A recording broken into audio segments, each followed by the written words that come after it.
Okay. Yeah, we're going to try to... Alright, see this right here, these two wires, these two kill switches on the pump go, yeah, right here. And they come around and they come into this bag thing, and there's something inside there, and then it goes down into the harness, down towards the transmission. Great. Not good. Alright, I think that pretty much covers. I'm trying to figure out how to try to start this engine without the wiring harness, because we've got some bare wires. I did not pull this out, and another gentleman screwed this all up, and I had to repo the project because he wasn't finishing it and making a mess of it.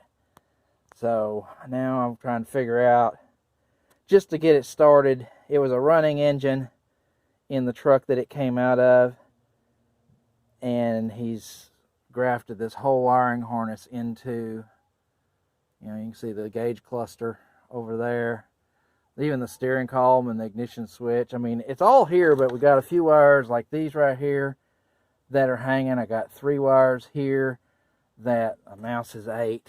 Harness is in pretty good shape though. These are hanging, they're still intact, but I don't know where they go. Got some others right over there that hanging down. No, that may be in the factory in the GM. This is in a 78 Chevy G20 van is what this vehicle is. And this is a 90 model Isuzu NPR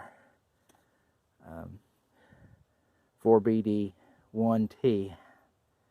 Alright, I think I'm going to call that good. Anybody can give me some pointers, it'd be nice. Thank you.